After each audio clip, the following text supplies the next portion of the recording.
This podcast is part of the Everyday Heroes Podcast Network, the network for first responders and those who support them.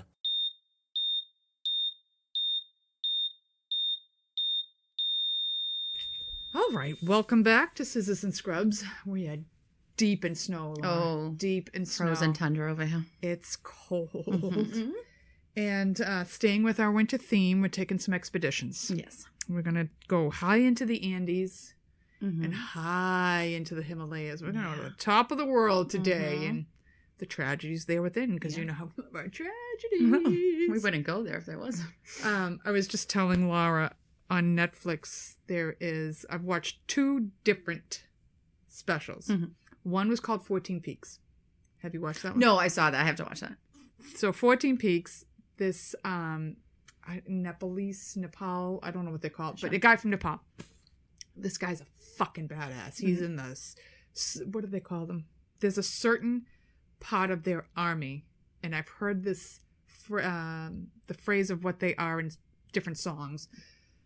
They're badasses. So he's done all kinds of stuff, and he decides he wants to bring like pride to the Nepal people, because the Sherpas get no credit for the things they do, and they're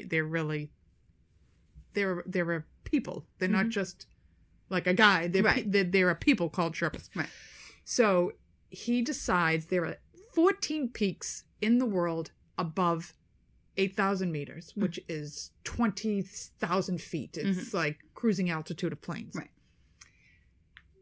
Few people have done it. The first guy, I think, to do it is this Italian hiker. I mean, he's a badass. You should see him. It's just nothing but hair. And he did it in the 70s. And he did it in 7 years. It took him 7 years to climb these 14 peaks. This kid decides, or this man decides, he's going to do it in a year. And he's going to do that in a year. In a year. Okay. And he actually achieves it in 7 months. Holy shit. He climbs Everest and the other 2 peaks next to it in a weekend. Oh, just a little weekend getaway. In a fucking weekend he did it. Yeah. I was like, Brian, he did that. He climbed Everest and the other 2 in 48 hours. Like, Everest went back down to the other peak, then went down, and then did the other. Not like across the top. No. Oh, you couldn't. You couldn't do it. There's no fucking way. But I mean, like, he didn't It would stay be like up. trying to jump from the Empire State Building to the Sears Tower. No, but I mean, like, he didn't stay up top and like kind of. Oh, no, he goes to the bottom, and because it wouldn't count if you don't like, climb you from have the to bottom. do it from the. He has to start from the bottom. Holy God. I mean, the scenery is unbelievable. And to be honest with you, when he climbs, and he takes you on every peak with him, Everest is the easiest. Oh my God. When he takes you up K2, or he takes you to there's another one, Anatom Mastiff, it's like the #1 deadliest mountain in the world. He literally, like, he saves like 4 people during this thing, of people who just come across that couldn't hike anymore and they were dying, and I want to get into some of the things. Unbelievable show. So you got to watch it. I'll watch it tonight. And the other one is The Alpinist. So this will all prepare you for what we're talking about tonight. So The Alpinist is a young man. Yeah, Mark Andrew? I think it's Mark Andrew. He's this young 20-something-year-old guy. And he climbs freestyle. No ropes, no nothing. It literally makes me nauseous. These enormous mountain faces. Just like I was sweating watching this kid. He goes to Patagonia and he climbs the Torre, which is the spire. And most climbers climb it in the summertime. Oh, he goes in the wintertime. Oh, of course. And he's going to climb it in the middle of a fucking snowstorm. Of course. So these shows, they're hard to watch because they're stressful. But holy shit, these 2 people, wow.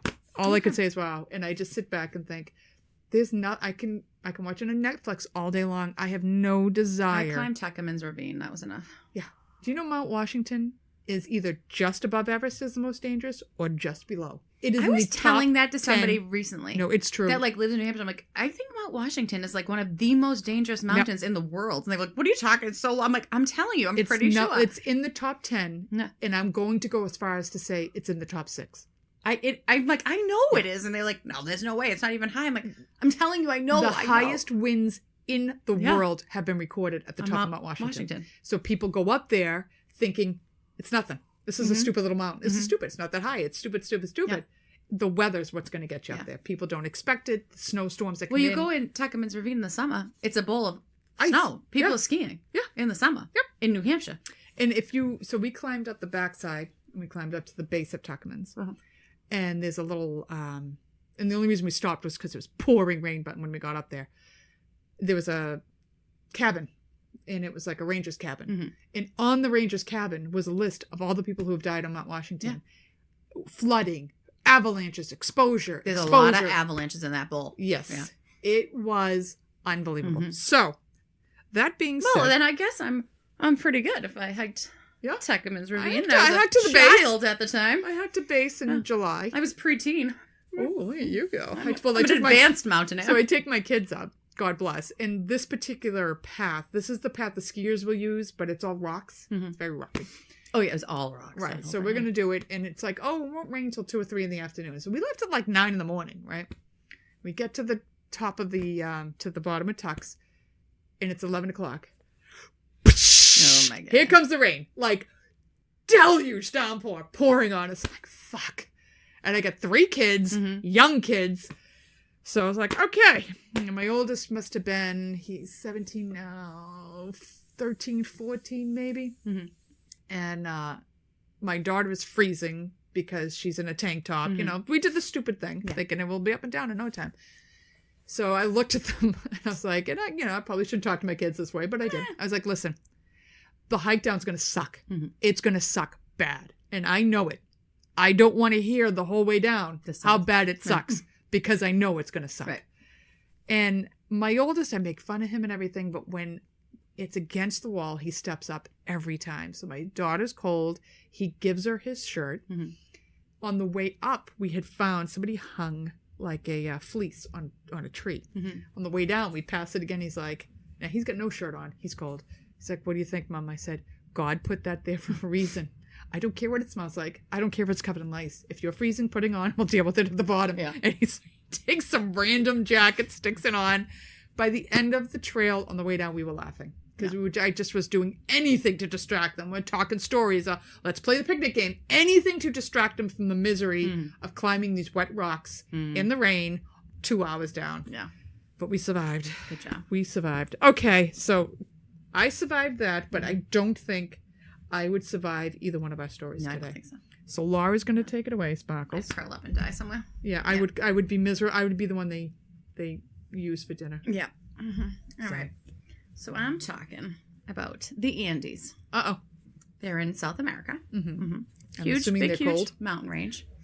Yeah, and you wouldn't because, it's between Uruguay and Argentina and Chile, which all warm. Well, Argentina is where Patagonia is. Yeah. On the tip of the earth, and it's freezing. Because they're so high. Yeah. Yeah.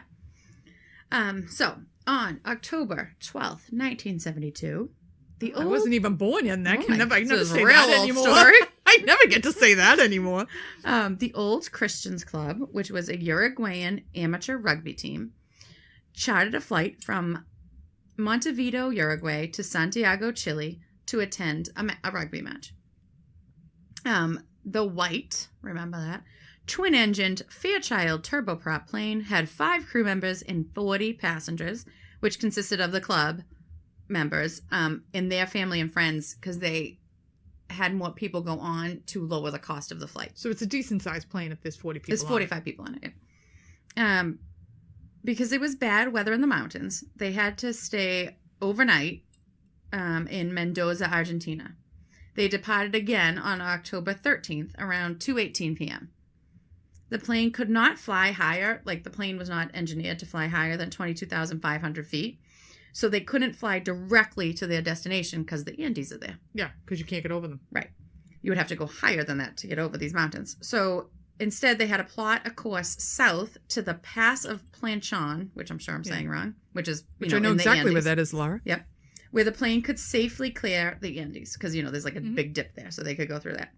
Around 3:15 p.m., the pilot radios the air traffic controllers that he was flying over the pass, and shortly after radioed that he had reached Curacao, Chile, 110 miles south of Santiago, and was turning north to go to Santiago. So he makes it through the pass. Okay. The controllers clear him. I'm not going to ask any questions until you're done. You can start descending to land because you're now cleared of all that. You're going to go to Santiago and land at your destination. Problem was, the pilot was wrong about their location. He had no idea where they were. He was confused as to where they were. They were not clear of the Andes. How is he confused? Does it get into it? No, I gotta stop asking I don't know if questions, it's the weather or he couldn't see them. You know, just by he's probably going by the gauges and misreading them. You don't want to be confused out there. Mm-mm. Yeah, he had complete wrong location. The plane is still in the Andes. They are not clear of the Andes. Shortly after they cleared the plane for landing, air traffic control loses contact with the plane. So they think these people are out here in Chile somewhere, out of the Andes. Right. They're not. At about 3:30 p.m. on October 13th, the plane hit the Andes with the right wing, which snapped off.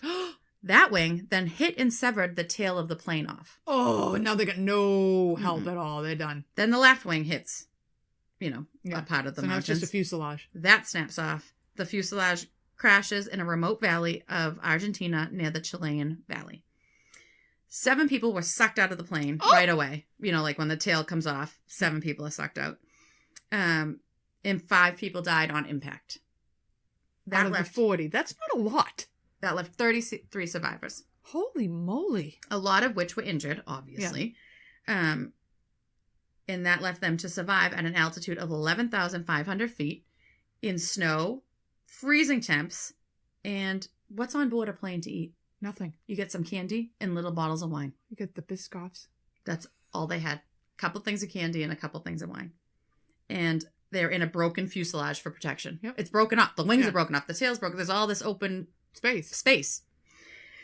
So these people, God bless them, are smart because I would have curled up and died. I would have had the bottle of wine. I know. And I would have gotten hypothermia and buried myself in the snow. Just gonna go over here. And I'm done. I'm done. They ripped aluminum from the seats to put snow in, to melt snow to get a constant stream of water. That makes sense. So that was good on them. I mean, that's the one thing is they have water. Yes, they had water. But you can't drink just the snow because then you're freezing already. So then it just drops your body temp. But you can survive for a very long time without food. Yes. They rearranged materials in the fuselage to provide protection from the elements. So they, like any chairs that were loose, they put them up against the holes in the fuselage to try to give them some protection from the elements. One survivor talks about having 1 chocolate-covered peanut left. One day. There were clearly no Italians on this plane because I go on a plane, I pack a fucking Italian sub for each kid. I know. I got chips. I got Cokes. Just like, it was supposed to be like a short hop. They were still, I get hungry. You know how I am, Laura. I know. I always have food. I know. Fishies, crackers. Yeah, they didn't have that. So Vitas. On day 1 of just the 1 chocolate-covered peanut left, he puts it in his mouth and he all day just sucks the chocolate off the peanut. Not eating it. That's discipline. Yep. Day 2. He leaves the peanut in his mouth, like sucks on the peanut on his mouth for hours. How is there any peanut left? Like a little teeny bit, and would only allow himself like a little teeny tiny nibble a couple times a day. That's discipline. 3rd day, again, peanut. puts the peanut back in his mouth. Eventually, on the 3rd day, it disintegrates. Now there is nothing left. There is no food left. So we're on day 3. Yeah. So, well, I think the food lasted for about a week. He had this, whenever. Yeah. But after a week, all the food's gone because it was like nothing on it. It was snacks. The plane was searched for 8 days. However, the last known, quote unquote, area of the plane was wrong. Right. So they're looking in the wrong area. Right. They were in a white plane in the Andes in the snow. You can't see shit. You can't see it. You're going with the snow. And also, the very harsh environment led to people to believe there's no survivors. Mm-hmm. They crashed. They're in the mountains somewhere. No one lived. So after 8 days, they stopped the search. Oh, man. So the little food rations, like I said, were gone after a week. The survivors had very lengthy discussions and finally decided to be able to survive in these conditions and to wait for someone to come get us. They needed to eat the corpses of the dead passengers to stay alive. There's no source of food. I mean, there's literally no source of food. Some didn't want to partake in this. Some were like, no, I can't do that. You can do that. I can't do that. But they find a transistor radio and hear on the radio that the searches were called off. So now they know. So they can't. There's no one coming. They like can't these people were hoping to hold out till someone came and got them. Like, I'm not going to do that. I can wait. And then they hear they're done searching, and they're like, well, no, now we have to. Like, there is no help coming, so we have to do something. So they all decide to eat the what's left over dead bodies, which have been sitting in the snow for a week. But they're frozen. Yeah, that's true. So they use shards of glass, like that is broken off in the plane, to just remove little slivers of meat from the buttocks because it's muscular. It depends on who it is. Well, they're rugby you're players. You're getting but pork rinds off of my ass. Rugby players. Those That's true. Guys got the butts. Well, there's family members, right? Yeah. Okay. On day 18, there was an day avalanche. 18? Mm-hmm. They're out there. There's nothing. They're out there. But nobody's leaving to go and get help either. Not yet. Okay. So on day 18, there's an avalanche, which buried the fuselage and killed another 8 people. Oh. So this just gets the whole group. We have to do something. Right. Like, we cannot just sit here. We are all going to die. So it strengthens their resolve to get out there and get help. I'm sorry, what month is this? October. Oh, so this is the beginning of the winter. Yeah. This isn't even the end. So they're all weak. I mean, they're not. Right. It's been 2 weeks in the Andes. Right. 3 weeks. Almost 3 weeks. 3 weeks. They're all weak. None of them are mountaineers. They're rugby players. They have no fucking idea how to survive in the mountains. They have nothing with them to survive in the mountains. But they're smart. They gathered equipment. They made a sled out of like shit from the plane. They sewed material together to make a sleeping bag. And they selected 3 people to set out to Probably try the to 3 find of the help. healthiest. Yeah, whoever's the strongest that can make it. They tried for a long time to send these people out, like after they made this stuff, but like weather would happen or this would happen and they couldn't go. So on December 12th, they crashed October 13th. Shit. With 16 survivors left. That's over a month. It's like 2 months. Yeah. Wow. Mm-hmm. 16 survivors were left. 3 men set out to go find help. 16 of the 30-something are left. Of 45 people. There was 45 people on that plane. Right, but 16 then left. 33 were still alive after Yes, the and crash. now it's 16. Wow. Yeah. So 3 of them set out.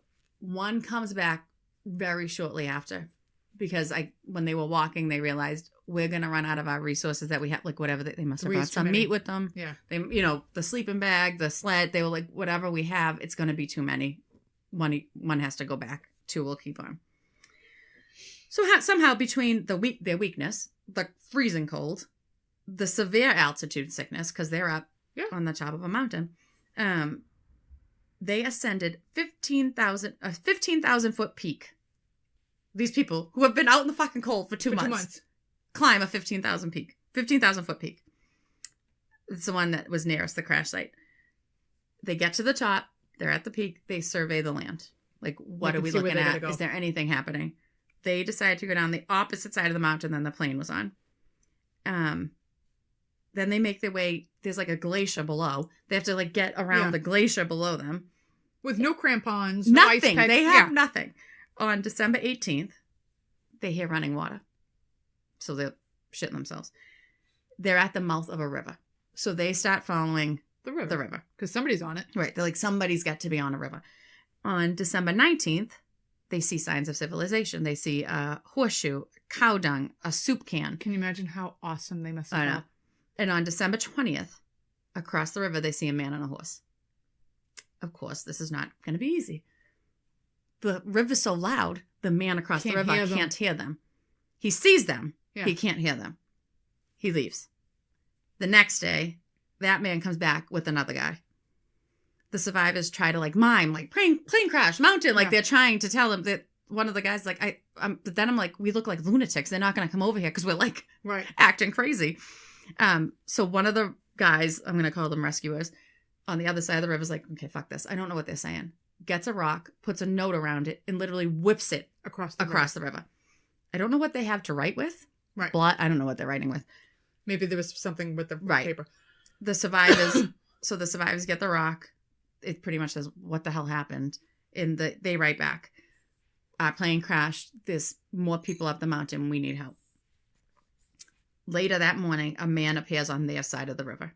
And all of a sudden, they're in a camp, in a heated tent.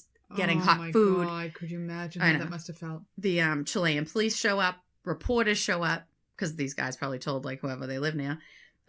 Rescue helicopters arrive. The police still kind of don't believe this story because it's like, there's no fucking way. You've been out here for 2 months. You survived a plane crash. You summited a mountain. You came down the other side of a glacier. You found these people. There's no fucking way this happened. But they do go and search for the fuselage. The survivors go with them to try to help them find it. The weather is like awful. The helicopter's shuddering. The guy lost his bearings because they had to go like a different way. So he's like, I don't even know where to look anymore. All of a sudden they see a couple black dots in the snow. And they're like, that's it. There it is. There it is. They get down there. They evacuate 6 survivors. But because of the bad weather, they have to leave. And leave the other 8 there. Oh, yeah. my God. Can you imagine being those 8? I mean, what the fuck? Climb me on. Just get me on. Like, I'd be hanging on to the little runner on the bottom. I'll just go. I swear I can make it. So the next morning they go back, get the other 8. They're all taken off the mountain. They survived 72 days in the Andes. No, I with wouldn't. no I would have been supplies. the one they were eating. Yeah. Nope. 72 days. However, like these, I don't have that kind of will. No, that's miraculous. Like, Right. You have to have the willpower to stay alive is unreal. The media catches wind of the whole story, though. And it gets viral. These guys. It was cannibalism, Right. which is very taboo. You Yeah. don't do cannibalism. The survivors are shunned. They're like looked down on. It's terrible. You're awful people. You went against God. Like, what are you supposed shunned. to do? Yeah. However, the survivors start talking about the conditions, like what happened. One of them kind of likened it to the Last Supper. Like Jesus said, eat bread and wine, but it's my body and blood. Right. Like that's what we did to stay alive. Like to people, that story helped normalize I would never what they shun did. anybody for that. No. It kind of helped sway public opinion. Like, okay, these guys did what they had to do. They would have all died, blah, blah, blah. And the church ends up absolving them. Oh, good. Of their sins. So they felt much better about it. And I got that information from history.com and Britannica.com. Wow. You know, I've never heard that story. Stop I never it. watched the movie. I never, because you know what? It disturbs me. And then I get stressed out. Like, what if that was me? Like, all these crashes where people live and nobody sees. I just can't imagine what it must have been You've like. never heard that story? I've heard of the story. Yeah. I've never actually heard what happened, though. I've never listened to the actual story. All right, Laurel. We're going from the Andes. Okay. We're going to the Himalayas. Okay. We're going to Nepal. And we're climbing Everest. Okay. I'm going to cover the story of the ill-fated Everest climb of May 10th, 1996. Okay. So a couple of years ago, long time ago, let's start a long time ago, in probably 97 or 98, the IMAX at the Museum of Science had Everest. Yes, I remember that. And I remember going to the IMAX, and they took a team and they climbed to the top of Everest, and they took the IMAX to the top. It was fucking amazing. And I remember at the end of the movie, they paid tribute to the people who died in that season. And it was like a blurb about the season. I can't remember what it said. And I was like, oh, that's sad.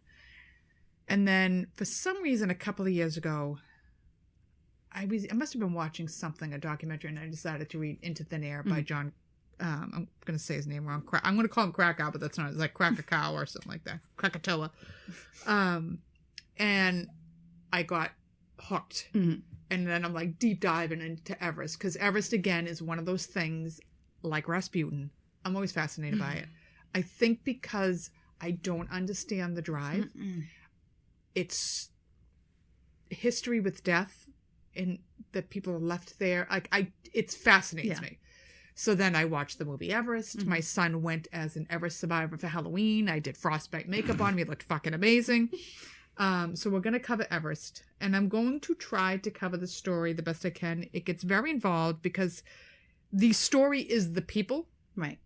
And so I can't give you everything he wrote clearly, or this would be 1,000 hours long. So I'll do my best to cover these people and cover some of the things. But if you really want to know the story, watch Everest.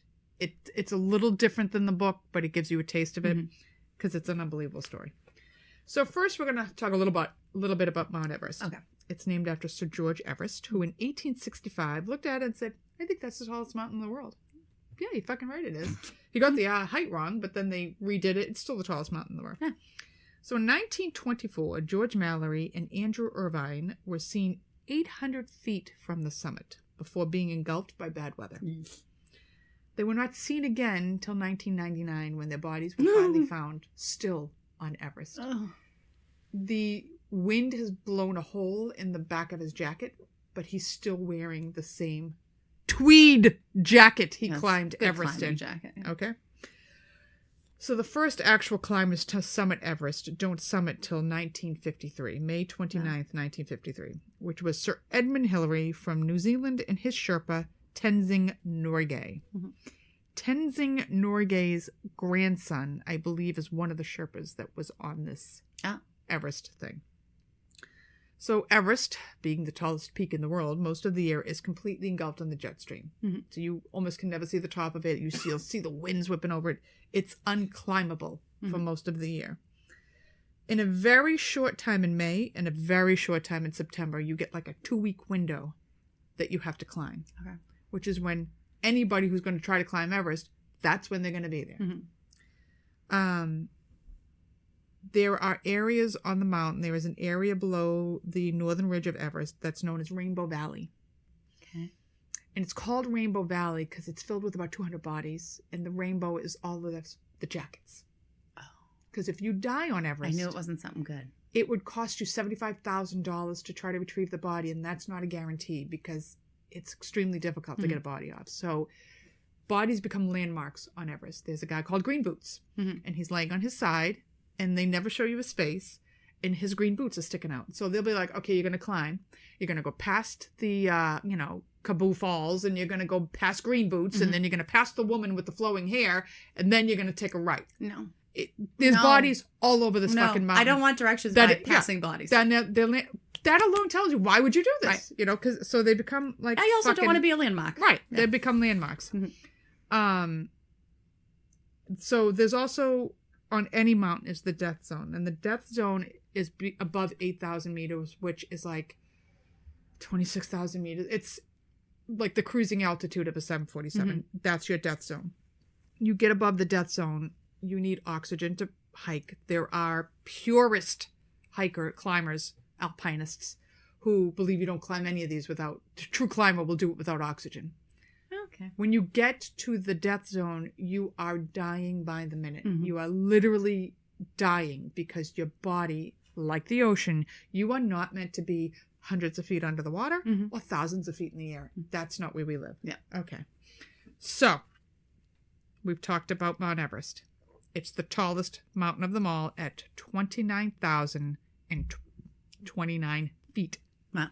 As of May 23rd, 2021, 309 people have died on the mountain. That's it? That's it. You would think more. I would have thought. But they've only been climbing it since 1953. Oh, yeah. All right. And not many people. Not many people. Yeah. So on May 10th, 1996, it sees one of its deadliest days. This is what we're going to talk about. But we got to talk a little bit about routes and stuff because you're going to hear them mentioned a lot. All right. So the I can't even get to where I'm going to stay. So you're going to land, I think, in Kathmandu, and then you hike to this other city, and then you hike to another town, and then you make your way up to base camp. Okay. Base camp. It's a lively camp. It's at 17,500 feet is base camp. 17,000 feet is base camp? Yes. Oh. Mount Washington's like 8,000 feet. Right. Okay? We're doing 2 Mount Washingtons. 2 Mount Washingtons to get base camp. To base camp. Yeah. It's a lively camp. It's like a small village with hundreds of tents with people from all over the world, ringing of satellite phones and constant chatter among the groups. Climbers usually rest at base camp for several days for acclimatization to reduce the risk of high altitude problems, which we'll get into those as well. You'll also see trekkers at base camp as well. Thousands of trekkers each year make their way to base camp for a view of our beautiful mountain. So maybe I might go to base camp. I mean, we're really stretching here. I land, hey, base camp, look at top of Everest. Okay, see, I'm out. That's as far as I'm ever going to get, okay? Yeah. And that's your paid still, for. That's 2 Mount Washingtons. Yeah. I'm not doing it. You're going to talk about the Khumbu Icefall. That's at 17,999 feet. It is the most famous ice fall and is known as the most dangerous sections of climbing Everest via the South Col route. Huge crevasses and large seracs, which are these ice things. All right. Pose serious problems for climbers. Crossing through the Khumbu Icefall can take 3 to 5 hours for a fit climber who is properly acclimatized, for more than 12 hours for an average conditioned climber with insufficient acclimatization. Oh, so 5 hours for fit, 12 hours for unfit. And as you'll hear, there are many people who do not belong on fucking Everest, climbing Everest. Oh my God. Most climbers try to head out as early as 4 a.m. before the ice begins to thaw, which decreases the risk of danger when traversing the Khumbu Icefall. Oh my God. So, when you go to, you decide you're going to climb Everest. Why? I don't fucking know. It's going to be a 6-week expedition because you get to base camp and you're going to climb through the ice fall and you're going to go to Camp 1 and then you're going to come down. Then you're going to go to Camp 2, Camp 1, come down. Camp 2, Camp 3, come down. Camp 1, come down. Camp 3, Camp 4, down. Like you're going to keep to get used to the altitude. So over the course of 6 weeks, you're going to go up and down fucking Everest I don't know how many times before you're actually going to make the ascent to the top. Which is why the guy from 14 Peaks, he did it, he just fucking climbed it. He doesn't have to get, he's from Nepal. He doesn't have to get acclimatized. So then you have Camp 1, which is at 19,685 feet. And at the end of the Khumbu Icefall is Camp 1. Camp 1 is a vast area of endless snow, deep crevasses, and dangerous ice walls prone to avalanches. Awesome. You start early in the season, as by the end of May. The snow starts to soften, which makes climbing more difficult. When leaving Camp 1, climbers can also experience extreme heat in this section, as there are no natural protections for the sun rays to climb to Camp 2. And you also have to remember, you are 19,000 feet closer to the sun. Right. So they're going to get burned, and it's fucking hot. And it's reflecting off the white snow and the ice. Now you're going to hear these camps repeatedly mentioned in the story. Camp 2, 21,000 feet. It is the last rocky outcrop. You go outside and you crap. Outcrop before the Lhotse face. I had never played. They're all, foreign words. So I'm going to call it the Lhotse face. Camp 2 is considered to provide the most stunning views with clouds rolling in from the Himalayas into camp. Go fuck yourself. The climb to Camp 3 is via the Lhotse Wall, which can be very challenging. It is a sheet of ice, and you need to be careful as you traverse Camp 3. It's carved into the mountain, and your tent must be secured to the mountain. Nope, I don't like that. I don't like when they do that. To reach Camp 4, you need to traverse 2 rocky sections on the wall known as the Yellow Band and the Black Turtle, which lead to the Death Zone. So Camp 4 is in the fucking Death Zone. Awesome. And they're staying there overnight many times, okay? And at the end of the story, they spend a couple of nights in Camp 4. Oh my God. Camp 4 really should just be a pea stop. Camp 4, 26,300 feet. So Death Zone's above 2,600 feet. Camp 4 rests on a plateau between Mount Everest and the Lhotse, the 4th mountain on the Earth, highest mountain on Earth, called the South Col. And it is what is known as the Death Zone. Okay, so it's Camp 4 is in between, I guess, the two peaks. The 2 peaks. So you can finish going up to the Lhotse or Lhotse. Please don't judge me on my saying these. The Death Zone starts, there you go, here's your answer. The Death Zone starts at 23,000 feet and is where the body begins to die from lack of oxygen. The scenery at Camp 4 is magical, as you have a clear view at many of the Himalayan giants rising through the clouds. Can't wait. You're also probably high from a lack of oxygen. Oh, it's bad. Yeah. The summit, 29,029 feet. No. From Camp 4, you climb to the peak through the small plateau of the South Summit. The South Summit becomes crucial in this part of the story. And then you cross the knife ridge, a sharp and steep... knife ridge? Yep. That sounds awful. And it looks like the edge of a blade. Of a knife? Yep. Yeah. And you're 29,000 feet in the air. Nope, okay? Nope. And then the Hillary Step's in the middle. Hillary Step, after Sir Edmund Hillary. It is a steep rock face and the last major obstacle before reaching the summit. Then they know they have to come back down, right? Oh, yeah. Okay. That's when everybody dies. Just checking. Because they get summit fever. Right. So they're so obsessed with reaching the summit, they get there and then they collapse. Yeah. And they don't have any energy to get back down. Yeah. For those who reach the summit, they have accomplished something extraordinary. Yeah. But the seasoned mountaineers know that getting to the summit is only half the battle. Mm-hmm. They must have the strength and fortitude to get back down to base camp. So, those are your camps. Okay. Those are your routes. Okay. Those are your landmarks. Okay. All right? Mm-hmm. They all sound awful. Right. Yeah. So the moment you land in Kathmandu, if you live, say, in Swampscott, you're going to immediately hit altitude sickness because you're living at sea level. Mm-hmm. So you have altitude related. I have to cover all these because they all take place in the story and you need to know what this shit is. All right. Altitude related illnesses account for about 38 of the 300 deaths and is the reason why many, I don't know what I wrote.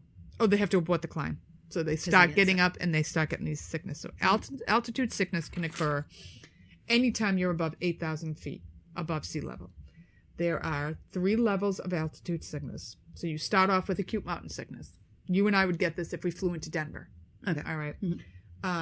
It's going to feel like a hangover. You're going to get dizzy. You're going to get a headache. You get muscle aches, nausea, vomiting, fatigue, loss of energy, shortness of breath, sleep problems, appetite problems. Usually, if you just chill for a couple of days at that altitude, your body's going to acclimate. Mm-hmm. These symptoms will start 12 to 24 hours of reaching a higher elevation. As your body adjusts, you feel better. The second stage is HAPE, high altitude pulmonary edema. Yes.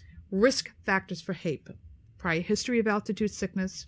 You ascend rapidly, like if somebody just dropped you on top of. Brian was like, maybe somebody could just fly me to the top of Everest. The You'd be moment sick as shit. you die, because you're immediately going to go into pulmonary edema. Your body's going to be like, what the fuck? There's no air. Even with oxygen, I don't know if you could just drop somebody at the top of Everest. Maybe. So you ascend rapidly from low elevation to over 8,000 feet. You're going to have you have a history of medical problems breathing. So you already have bronchitis. You have pulmonary edema already. You have COPD. You're going to be fucked.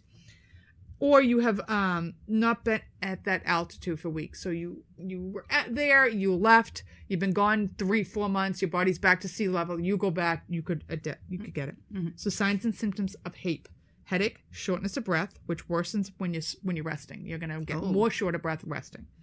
Dry cough at first, later frothy pink sputum in the cough. You're going to get high heart rate, weakness, chest pain, and you start with a low-grade fever.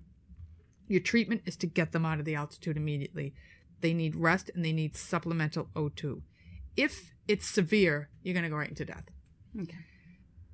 Pulmonary edema is never good. Always bad. Never good. And so if your pulmonary edema isn't bad enough, the third stage is HACE, high altitude cerebral edema. Oh, God. So now your brain's fucked. Yeah. All right, so you're going to get ataxia, which that's difficulty speaking, right? Like you can't get your words out. Like I have every day. Extreme fatigue, altered mental status, and it can produce to a coma and brain hemorrhage and death within 24 hours.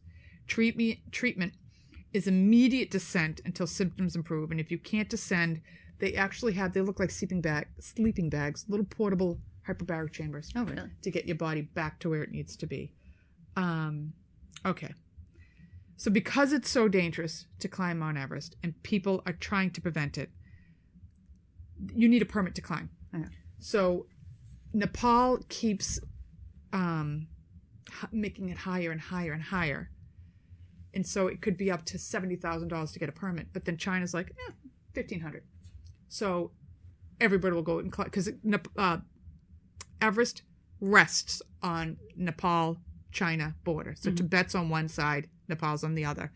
So they'll just go up the Tibet side. So Nepal loses all that money and they need it. So they are trying to limit how many people go in a party, how much money. They still are charging more than China, but it's easier access from the Nepal side, so people are willing to pay it. The people on this particular expedition in 1996 paid $65,000 apiece to climb Everest. You are paying $65,000 to almost definitely commit suicide. Yeah, exactly. $65,000.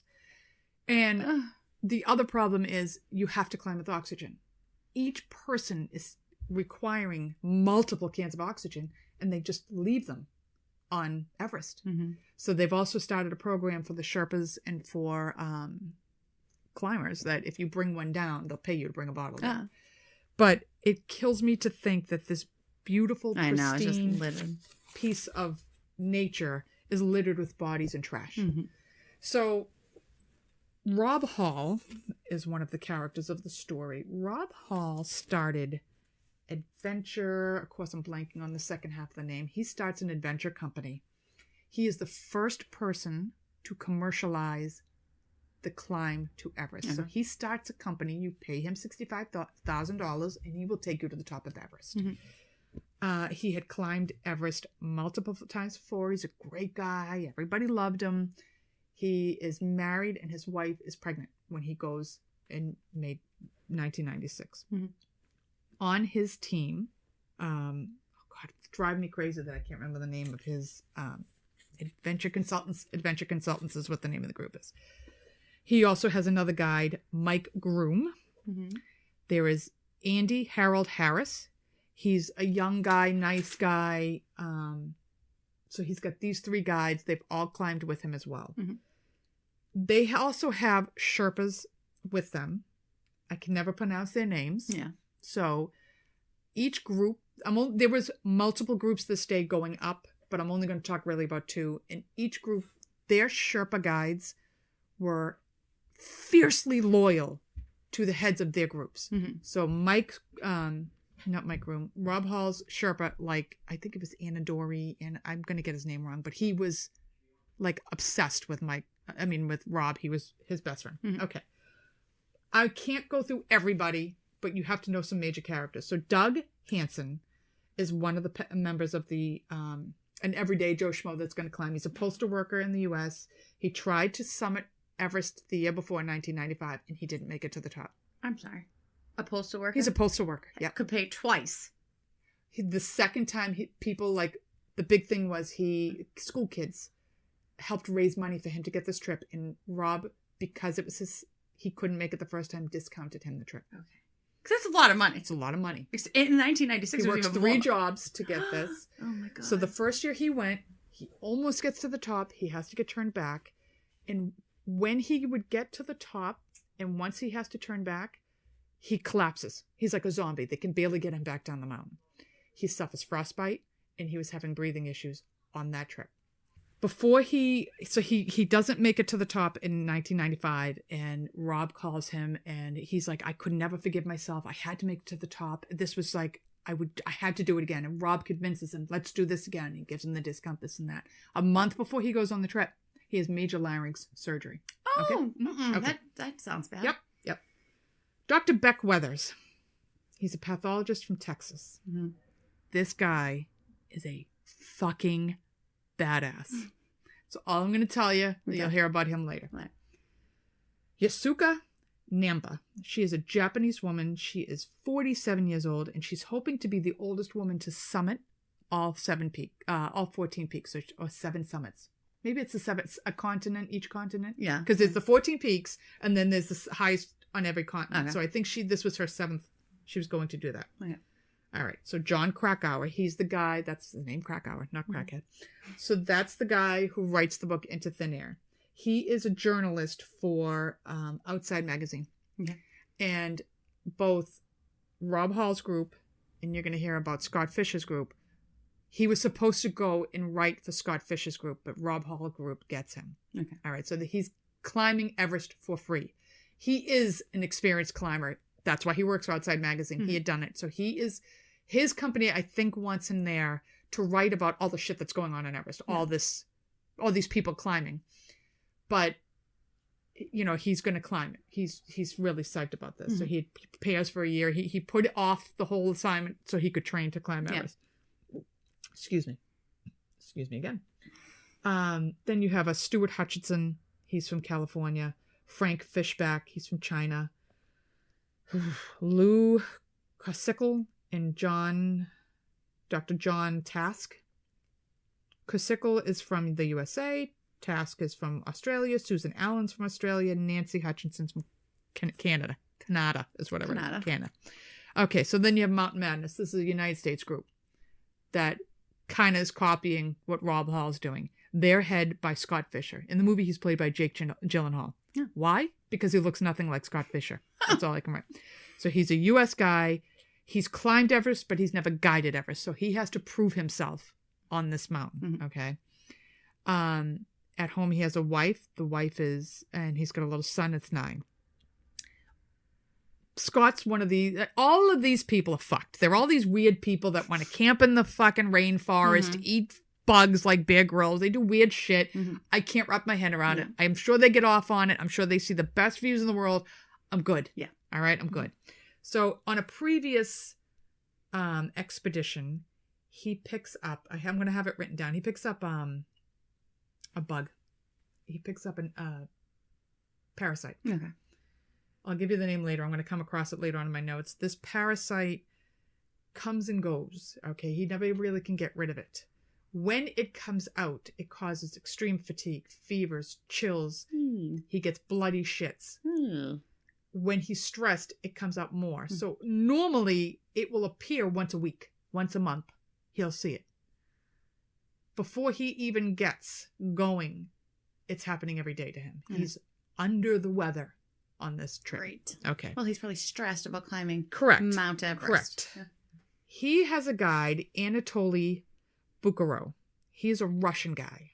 He is everything you would think a Russian guy is. He's hardcore.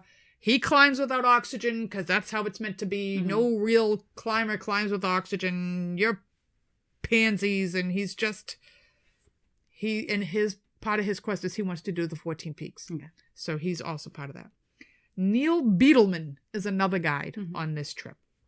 Then you have Sandy Hill Pittman. She is a reporter for the New York Times, I think. She's a New York reporter. They snag her because Krakauer went with Rob's group.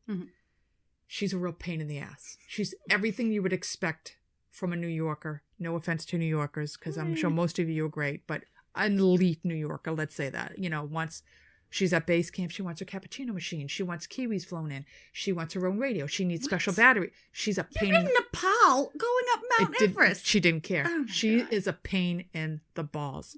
And it's very controversial when you get to the end of the story. She takes a huge hit and a big blame for everything that happens. You have Charlotte Fox, Tim Madsen, Pete Showing, Kiev Showing, Len, Gramagard, he's from Denmark, Martin Adams, Jane Bromat, and Adele Cruz. We're not going to talk about most of these people, all right? The people I'm giving you a background to are really the people that I'm going to talk about. All right, so we're going to start the story. John leaves March of 1996 to start this journey to Everest, all right? He's making his way. They go through Kathmandu, and they end up at base camp in Everest. And it's like I said, over the course of 6 weeks, they're up and down and up and down and up and down. And, you know, what happens on Everest. So they're the first expedition of the season. And the Sherpas go ahead of them. The Sherpas do everything. They carry all the food, all the water. They do all the cooking. They set up the tents. They set up the lines. They set up the ladders. So they go ahead and they are taking care of making sure, because you're basically climbing a rope, like a rope ladder, not a ladder, like you're holding onto a rope the whole way up to find the way. They get to base camp, and during this time, one of the Sherpas is suffering from HAPE already. Oh. And it's severe. He winds up dying before they even start the climb. And the Sherpas are very superstitious. So they're already like, the mountain's mad. This isn't, maybe we shouldn't do this, but there's a lot of fucking money involved now. A lot of money, a lot of drive, a lot of everything behind this. So they watch the weather, and they watch the weather, and they watch the weather, and they decide May 10th, there's going to be a break in the weather, and this is the day we're going to make the ascent. All right. So I got to look at my notes here because I then switched to another page. Okay. So May 10th, it's like 4 a.m. No, it's like midnight. All right. They climb to Camp 3, and it's just like a hurricane. And they're like, okay, we're going to wait. And they're at Camp 4. And they have to sleep with oxygen. Because they're in the death zone. They're in the death zone. And the whole 6 weeks, they're all deteriorating. You're losing weight. You're losing sleep. You got the shits. They all have a cough because they're not acclimated. Right. So they're already all just not in peak condition. When you're climbing, even with the oxygen, they get like really fucked in the head. They get cloudy, you get hazy. So the thought of being in the most dangerous place on earth And and not having my critical thinking skills with me, I just don't understand. Okay. So they're all in Camp 4. Rob's like, May 10th, we're doing this. Camp 4. I want you right. They're literally, you see them in the movie. They're just wind. It's like a fucking hurricane, and then dead quiet. It's like I said, 12 o'clock in the morning. Yeah. Dead quiet. Rob's like, let's go. Be ready to go in a half an hour. Okay. They set a turnaround time of 2 o'clock in the afternoon. If we do not summit by 2 o'clock in the afternoon, we absolutely have to turn around to be back at base camp at 4 in time to be safe. Yeah. Okay. All right. Oh, and then here I go. Here's Scott's issue. He has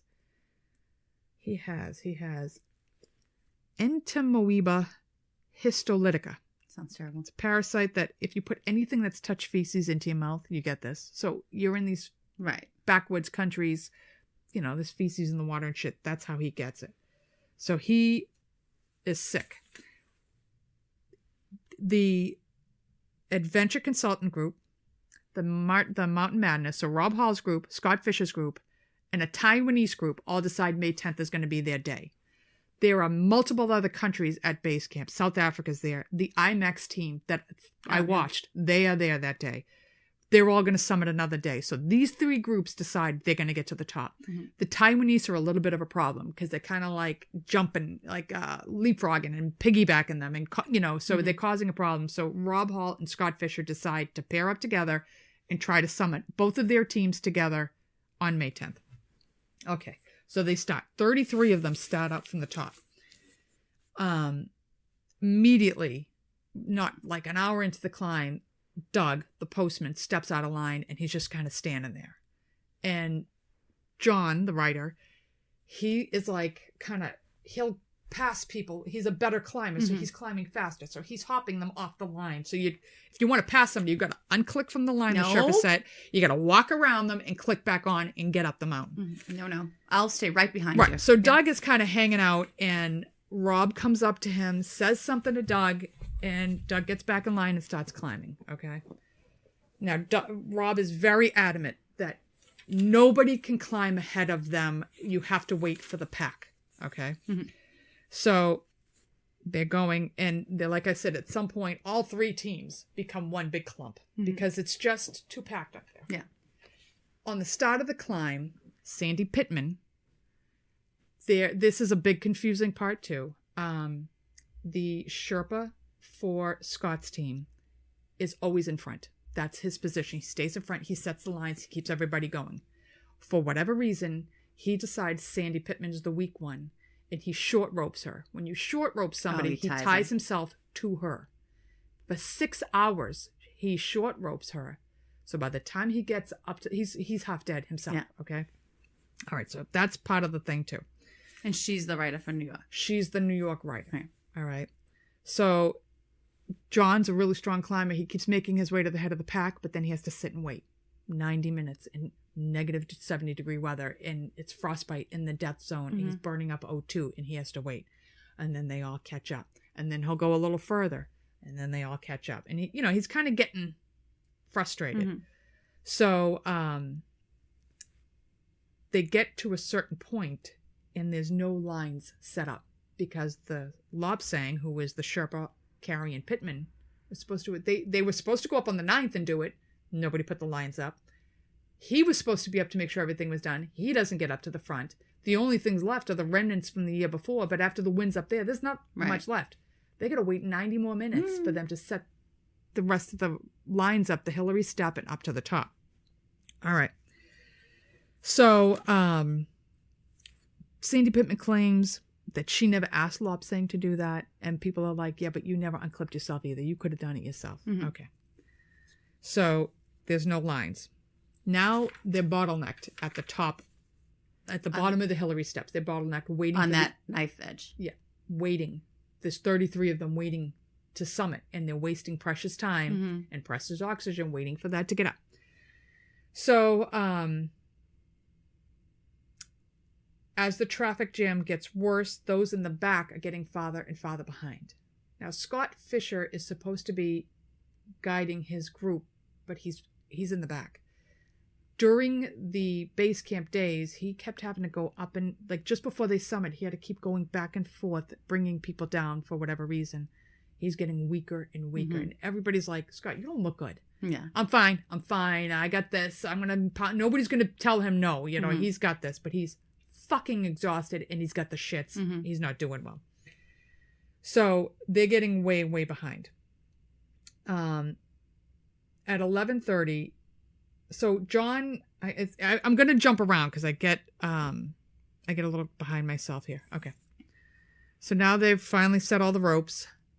John says to Rob, look, can I just get up there? He's like, yeah, go ahead. Get up to the top. So he summits. Takes a couple pictures. They rejoice. He doesn't really, because he's so addle-brained at this point from the lack of oxygen. He can't really enjoy the top of the summit, but they take a couple of pictures. The Russian guide makes it to the top with him, and I think Mike Groom is at the top with him, which is one of Rob Hall's guys. So one of Scott Fisher's guys is at the top, and one of Rob Hall's guys at the top. The three of them do their thing. Krakow's like, fucking see you later. I'm heading back down. Shortly after he gets to the top, I don't remember the guy's name, one of the other climbers is an airline pilot. And Krakow's like, I look and I saw clouds. I'm in the sky. I don't think anything of it. The airline pilot, who's trained to know clouds, looked at the clouds, knew these are thunderhead clouds. He's like, when we're flying, you get the fuck away from those clouds. I'm climbing, I'm going the fuck down. As they were climbing, before they even summit, 3 of the climbers from, I believe, Rob's group were like, it's already too late in the day. We're freezing. We've been waiting out here for an hour. They headed back. They went right back to Camp 4, and they were going to wait for everybody else. So they may have even been after John, because John comes down the mountain, and he sees Beck Weathers. Now, Beck Weathers was climbing. Before he had this experience, had started climbing Everest a couple of years prior, he had eye surgery. Oh. The pressure of the air and the cold, he's going blind. He can't see. So at some point, he was making the other climbs because he was stepping in people's footprints, but now he can't even do that anymore. So he tells Rob, I can't see anymore. I can't do this. And Rob's like, sit here and wait for me. I'll be back in like an hour. Wait for me. Promise me you'll wait for me. In the movie, it's played differently, but in the book, this is what he's told. Wait for me. Do not move because then I won't know where you are. Yeah. He's like, okay. So he's fucking freezing, sitting there waiting. Still. So John comes by. He's like, Beck, what are you doing here? And he's like, I'm cold. But Rob told me to wait here. He's like, well, I'll take you down. He's like, no, I'll wait for Rob. I'll wait till Rob comes down. The 3 people who turn around pass him. They're like, Beck, come down with us. We'll take you down. He's like, no. I'll wait for Rob. I'll wait for a guide or something. I'll wait for them. And he's just sitting there fucking freezing to death. Okay. So, he is on the way down. Now, Andy Harold is another guide on Rob's team. On the way down, he's passing Andy because Andy's going back and forth. And he says to Andy, can you I want to conserve my energy. Can you turn my O2 down? Andy's like, yep. Cranks it. So now he blows through all his oxygen. All right. Page 1. All right. As he's coming down, he's looking at all these climbers. Now he's on the way. Is? John. He's like, it's 11:30, and the turnaround's 2:00. He's already an hour down. He knows these people are never going to make the fucking top, and nobody's turning around. So he could see they're tired and they can barely walk, and they still have 3 hours more to climb. So he already hears a couple of climbers turn back, and Rob, he is upset that only 3 of his climbers are going to summit because that's not going to look good next year when he's going to do this. Yeah. So John is like an hour in the death zone, and he's feeling it mentally. The mental problems coming big in here. And he sees this Andy Harold. He's next to a stash of O2 bottles. So they stashed O2 bottles on the southern summit. Or the southern call. I don't know, southern somewhere. They stash a bunch of O2 bottles. John's like, I need an O2 bottle. Harold's like, they're all empty. He's like, they're not empty, John. Give me an O2 bottle. He's like, no, they're empty. He's like, I've tested them all. They're all empty. He's like, they're not empty. I know there's fresh bottles. So at this point, they're like, either Harold's valve had frozen up and he couldn't, Andy Harold's valve had frozen up and he couldn't tell, or he was already suffering mentally. And he didn't recognize it because he's already suffering mentally. So he just kind of fucking ignores him. He takes an oxygen tank and he starts back down the mountain. So now as he's coming down, now he's hitting clouds. It's getting hard, and now it's starting to snow. Wind's kicking up. Mm-hmm. Shit's getting real. Mm-hmm. And that's going up the mountain. Mm-hmm. All right. Rob, he's passing Rob as well because Rob is waiting for Doug. He's waiting for Yasuko, and he has to wait, and he has to wait, and he'd go back. So Doug's like, not Doug. John Krakauer is like, I'm going back to get base forward. Do I have to wait for you? He's like, no, go. Get back there. So even though it's snowing, and even though the storm's coming in, Rob's still trying to get to the summit. Mm-hmm. Okay. Now, 2 o'clock has come and gone. 3 o'clock has come and gone. Now it is 4 o'clock. Rob is calling base camp because at base camp, each team has doctors and staff that run the thing. He's calling base camp. He's like, we're still up. I'm waiting on Doug. He's going to come around the corner any minute now. And they're like, okay, well, you got to get the fuck out of there because there's a storm coming. He's like, yeah, we're going to get out of here. We're going to get out of here. When they show you the movie, you see Doug get to the top and touch the top and then do the same fucking thing, completely collapse. Mm-hmm. Nobody knows what really happened when Doug got to the top. But they do know they don't know if he ever, if he may have summited or what happened. They could not get him to move after that. He fucking collapses at 4 o'clock, storms on them. Mm-hmm. As one of the other guides is coming down. Now this is at 4:45. Somebody sees Beck Weathers again. I think Mike Groom sees him. And now Mike Groom, Sandy Pittman, Yasuko, Beck Weathers, and a couple of other, Charlotte Fox, her boyfriend, which I can't remember who he is, and another person. They have a clump of 7 trying to come down. They're like 2 hours behind John Krakauer. He's already fucking on the way down. Mm-hmm. They form a clump to try to get down together. They can't see because the visibility is now zilch. Oh the storm has hit. The wind chill has dropped. They are literally trying to climb back down Everest in a hurricane. All right. It's fucking bad. They pick up Beck. They go down. He went with them. He goes down with the other, finally, with the other scoop. Okay, so they're coming down, and it's going to jump between people of what's going on with everybody at the same time.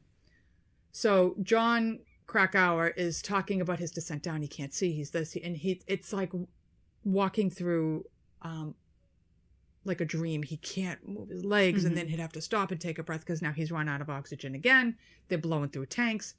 And he sits, and he knows he's close to the camp because he used to, if he hikes, he memorizes everything around him. I know that's this, that. And so he's like, this is the only way I found my way back.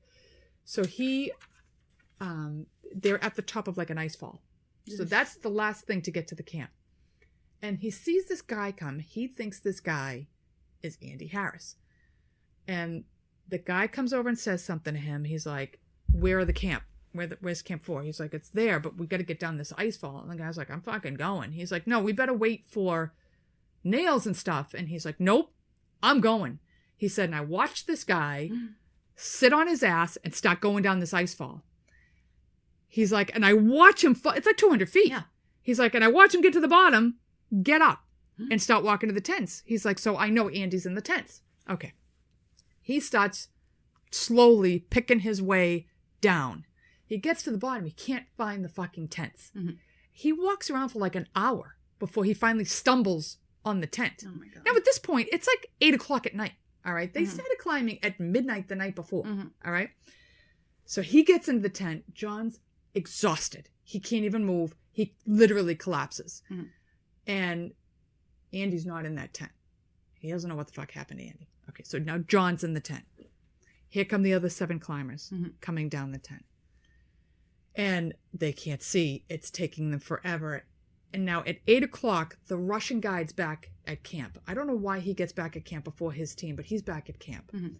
And he knows now, this storm is off the charts. And he knows they're all still out there. He's got to fucking find them. So he's trying to rouse people, the people who departed earlier who made it. He's trying to rouse everybody. He can't get anybody up. So he's got headlights on. He's out with pots and pans. Can't get anybody. Oh my God. So this second group, they get down this little ice fall, but they get lost again because they're 300 feet from the tent, but they can't find it. they get lost. So they're hunkered down behind a rock, trying to break the breeze from the wind. And at this point, Beck Weathers is bad, and Yosuko's she's not doing well either. Mm-hmm.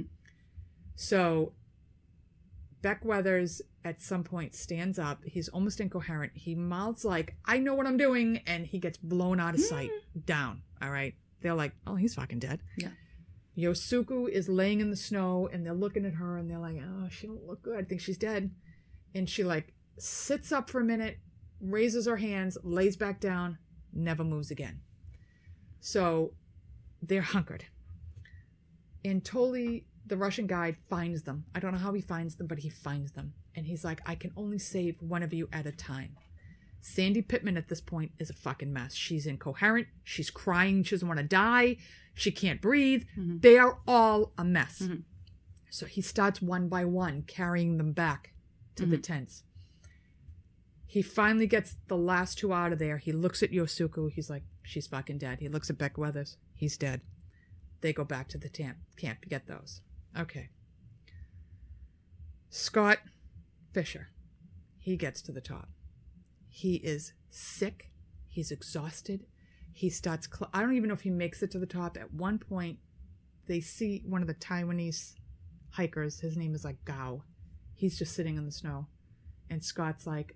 He says to the Sherpa who's climbing with him, he's like, I'm done. I can't do any more. And he just sits in the snow and lays down. And they're like, but you got to move. We got to get you out of here. He's like, I am done. And he just lays down. Oh, God. Now you got Rob Hall and Doug at the top. This storm hits. They're at the top of the Hillary steps. They haven't even made it to the bottom yet. And Doug is a zombie. He's comatose. He can't fucking move. He can't get him down. And he's run out of oxygen. So they're like, Doug, we got to get you oxygen. And you can hear him on the radio because base camp's monitoring everything. We got to get you oxygen. You got to get down. You got to get down. You got to get down. And he's like, he's incoherent. He can't even speak. Mm-hmm. So I'm going back in time. This is earlier in the day. Andy Harris is on the radio. Now, John thinks he's back at camp. Andy Harris is on the radio and he's saying, Rob is saying, I need oxygen. I'm at the South Summit. You've got to bring me oxygen up here. And Andy's like, we have no oxygen. Base camp is trying to reply, there was oxygen there. Mm-hmm. No. And every time somebody would reply, there was oxygen at that summit, Andy would chime in, no, there isn't. No, there isn't. No, there isn't. At some point, he finally realizes there are tanks, and he's going to try to bring oxygen tanks to Rob. Mm-hmm. He is never heard from again. Mm. Okay? Nobody really knows what fucking... If you look in the... I'll tell you about what they portray it in the movie, but you really look at him again, never heard from again. So, now Rob and Doug are at the South Summit, and this storm is outrageous. Rob is calling, and the base camp's like, nobody can get to you right now. Mm-hmm. You're going to have to hunker down where you are and wait it out. So they're like, where's Doug? And all he can tell you is Doug is gone. Mm-hmm. Again, nobody knows what happens to Doug. I'll tell you what happens in the movie, but nobody knows what really happened to these guys. Mm-hmm. Rob is at the top of the summit. He's exhausted. He has no oxygen either. Mm-hmm. He's cold. He's a mess. So he's kind of hunkered in this little lee as well. And at some point, they're actually calling his wife at home, who's 8 months pregnant. And she's talking to him like, you've got to move. You've got to start walking. Mm-hmm. You've got to start walking. Nope, can't fucking do it. Okay. The next morning hits. There's a break in the storm. And the Sherpas try climbing again to Rob. He is still talking to people. He somehow survives the fucking night. Oh my God. Negative 100-degree wind chill. No. Negative 70-degree temps. Hurricane force winds. He survives the night. At the summit of Mount Everest. At the summit of Mount Everest. And he's saying to them, my oxygen tank is frozen. And they're trying to chip it. And it's taking him hours. And, maybe he can get some oxygen. He does at some point free his oxygen, but it's not enough. Yeah. And everybody's like, Rob, just start climbing down. Just start climbing down. And, you can theorize. You can Monday morning quarterback. Maybe he could have met the Sherpas halfway. But he's fucking just spent the night out in Everest. And he's like, I can't. And, in the movie, they predict him trying to make it a little bit. But then the Sherpas have to turn back because here comes another storm. Oh, my God. Worse than the one the night before. So if they even want to leave Camp 4, they can't because this storm's bad. Before the storm hits, they're starting to pack up at Camp 4. And one of the guys looks, he goes, who the fuck is that walking into camp? Oh yeah, here comes Beck Weathers, who just also spent the night outside in the fucking storm. He comes in, his arm is like in a salute because it's frostbitten that way because he didn't have a glove on either. His hand is black, frozen solid, and he's stumbling into camp. Frostbit face, frostbit hands. They put, packs all over him, put him in a couple of sleeping bags, and they stick him in one of the tents. All right? Boom, second storm hits. They're all hunkering down.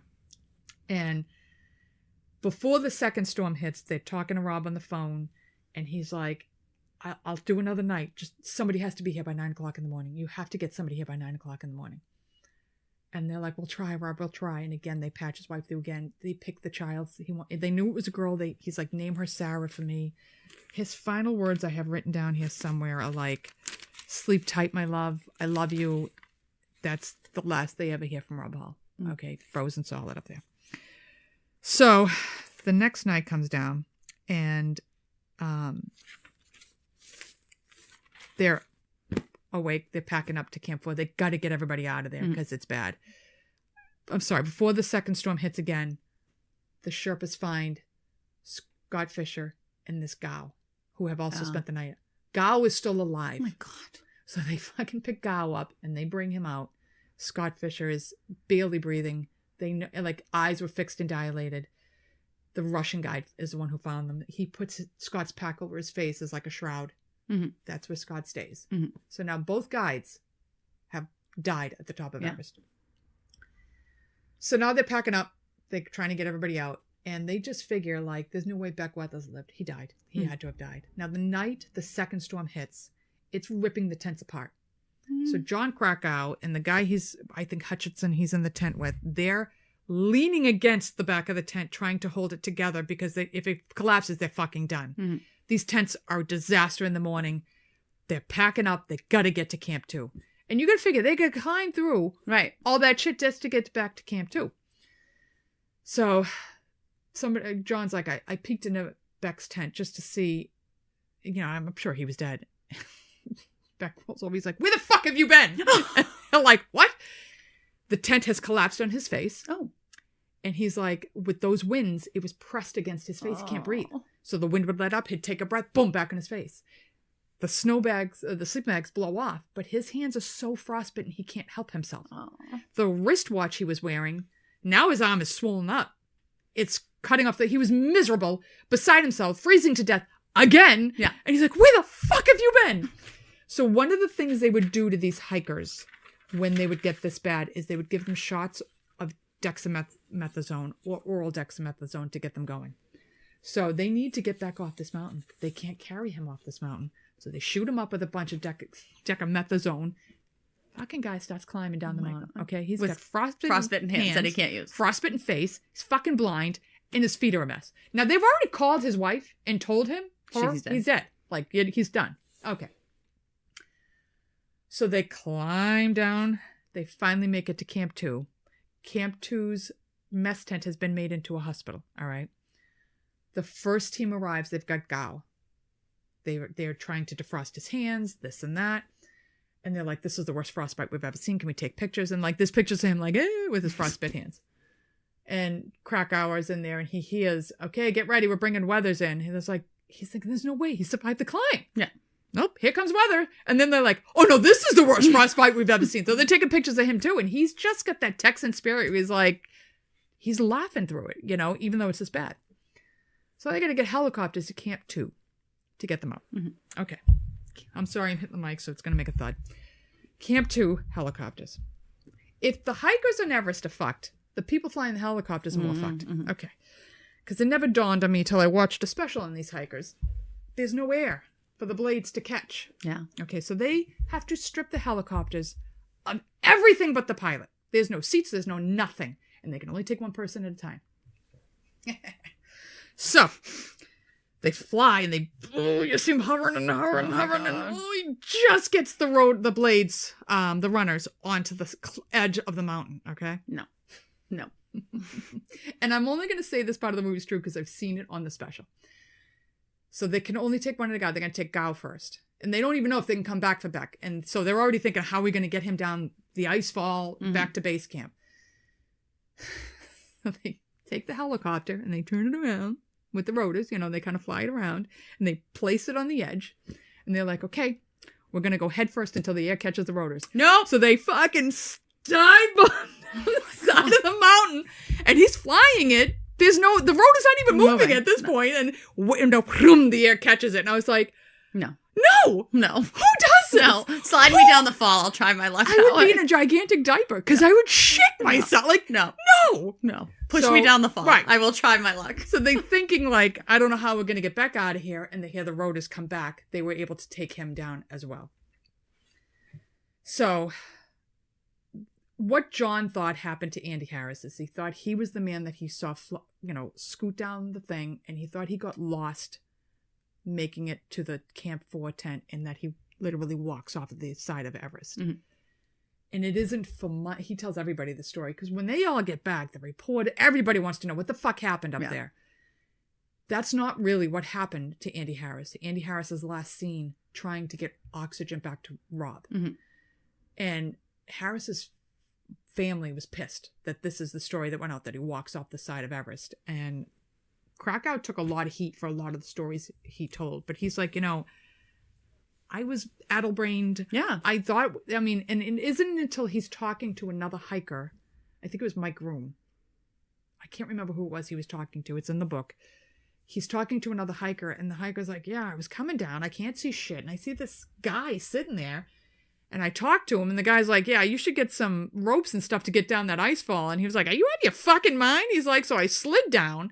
I start falling. My ice pick catches me out of my backpack, stops my fall. I land, got up, and I walked into camp.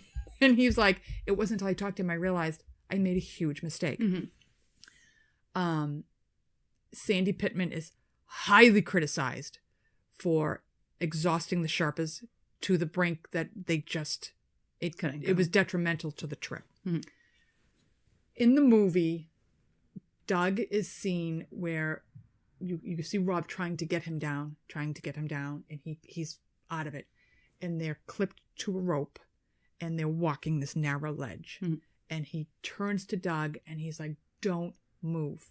I'm going to get help, or I'm going to get here. And he turns back around, and Doug unclips himself off the side of the mountain. In the movie, Andy Harris is portrayed as having found Rob, and they're huddled together on this, and he gets the paradoxal hypothermia, and he's undressing, and off the side he goes. They've never found them. Right. 12 days later, hikers were hiking. They find Rob Hall frozen, laying down. Mm-hmm. He may still be up there, as far as I know. Scott Fisher is still up there. Their families had asked people to bring keepsakes back. I think somebody brought back a few things, but they didn't really want to disturb the bodies. Mm-hmm. Multiple people had reached out for help. Like, they were looking for extra oxygen, and they needed more powerful batteries for the radio. So they asked the South African team, can we borrow your batteries? Nope. Go fuck yourself. Asked them, nope. Go fuck yourself. The Americans, you can say what you want about Americans.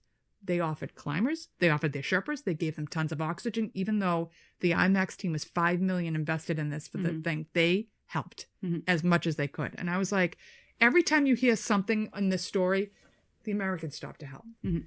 So at another point, these are more deaths that happened. There were 3 climbers from India. They were trying to get to the top. They think they summit the top, and they call and they say they summit the top, and they didn't. They are dying. It was not the same night. It was later on. A couple of Japanese people climbing, hikers climbing. The Indian people asking them for help. Go fuck yourself. They went to the top. Now, easier said than done. Mm-hmm. I can't say if I was Rob Hall, I wouldn't have let Doug bite it, because he winds up dying anyway, and Rob's life costed for that. Granted, he would never be able to run that company again with having let his clients die. Mm-hmm. But at some point, you got to help yourself, So they get back, they eventually all get back. Beck Weathers lost his left hand from the elbow down. Oh. All of the fingers on his right hand. Lost his nose and had to have major facial reconstruction. Yeah. But this guy spent 2 nights in a fucking storm. Yeah. And he says, he's like, I lost consciousness for 12 hours. So he doesn't remember anybody trying to help. He's like, I lost consciousness. He's like, and then I woke up and I see Yosuku dead. And he thought, I gotta get the fuck out of here. And he's like, I just stood up and got out of there. He's like, I don't know why, but I just got out of there. Yeah. So that is the ill-fated story of Mount Everest. I'm just looking up my notes, see if there's anything I forgot to tell you. Well, they must have gone off because if they were still hooked on, they would have found them. Right. Right. And they did, but they could be under an avalanche. Who knows? But you'd have to go search Rainbow Valley and find out, because they all get blown into the same spot off the mountain. Yeah. And it just is like, at what cost? What was so important that you lost your life over and this? that guy lost his hand, his nose, and his fingers and didn't even summit it. Right. Like, right. he didn't even do it. Right. Yeah, no.